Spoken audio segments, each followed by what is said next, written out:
अजातशत्रु का इतिहास। बिंबिसार के पश्चात उसका पुत्र कुनिल अजातशत्रु मगध का शासक हुआ। वो अपने पिता के ही समान साम्राज्यवादी था। अजातशत्रु के शासनकाल में मगध साम्राज्यवाद का चरमोत्कर्ष हुआ और वह राजनीतिक सत्ता के शीर्ष पर पहुंच गया। शून्य रायचौधरी के शब्दों में उसका शासनकाल हर्यक वंश का चरमोत्कर्ष काल था। इसके समय में कौशल से मगध का संघर्ष छिड़ गया। बौद्ध ग्रंथों से पता चलता है कि बिंबिसार की मृत्यु के बाद उसकी पत्नी कौशला देवी की भी द्वैक से मृत्यु हो गई। प्रसेनजित इस घटना से बड़ा क्रुद्ध हुआ तथा उसने काशी पर पुनः अपना अधिकार कर लिया। यही कौशल तथा मगध के बीच संघर्ष का कारण सिद्ध हुआ। संयुक्त निकाय से इस दीर्घकालीन संघर्ष का विवरण मिलता है। पहले प्रसेनजित पराजित हुआ तथा उसने भागकर श्रावस्ती में शरण ली, किंतु दूसरी बार अजातशत्रु पराजित हुआ तथा बंदी बना लिया गया। बाद में दोनों नरेशों के बीच संधि हो गई तथा प्रसेनजित ने अपनी पुत्री वाजिरा का विवाह अजातशत्रु से कर दिया तथा पुनः काशी के ऊपर उसका अधिकार स्वीकार कर लिया।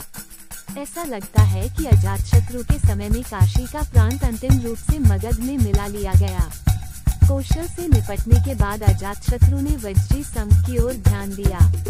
वैशाली वज्जी संघ का प्रमुख था, जहां के शासक लिच्छवी थे। बिंबिसार के ही समय से वज्जी संघ तथा मगध में मनमुटाव चल रहा था, जो अजातशत्रु समय में संघर्ष में बदल गया।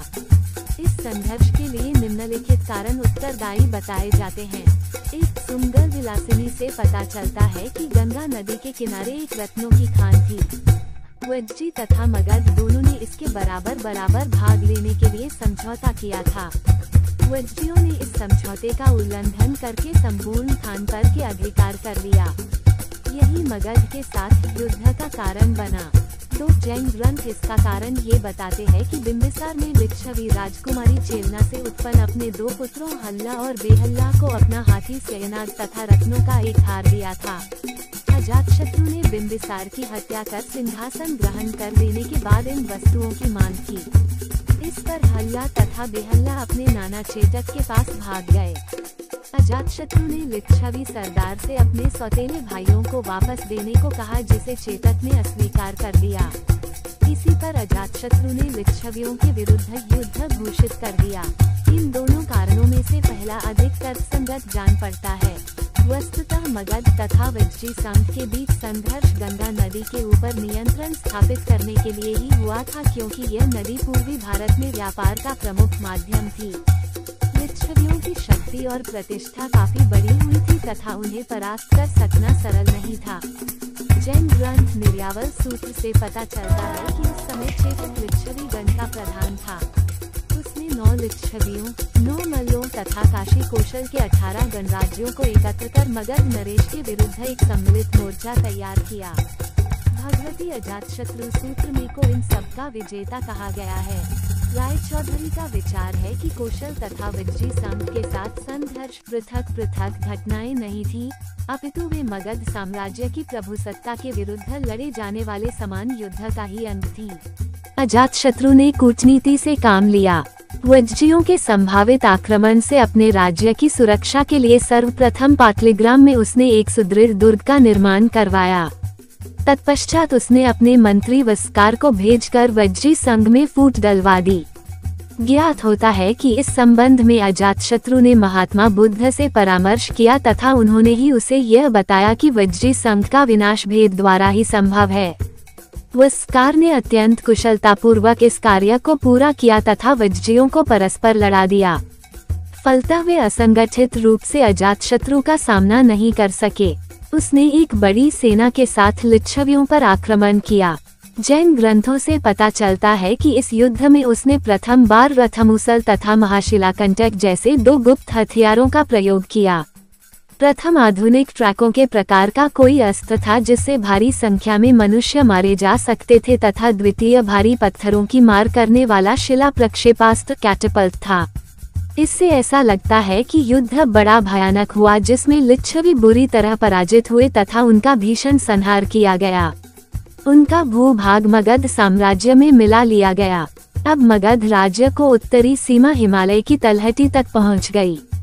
वज्जी संघ को पराजित करने के पश्चात अजातशत्रु ने मल्ल संघ को भी परास्त किया तथा पूर्वी उत्तर प्रदेश के एक बड़े भूभाग पर उसका अधिकार हो गया। इन सफलताओं के फलस्वरूप मगध साम्राज्य की सीमा पर्याप्त विस्तृत हो गई। अब मगध का प्रतिद्वंद्वी केवल अवंती का राज्य था।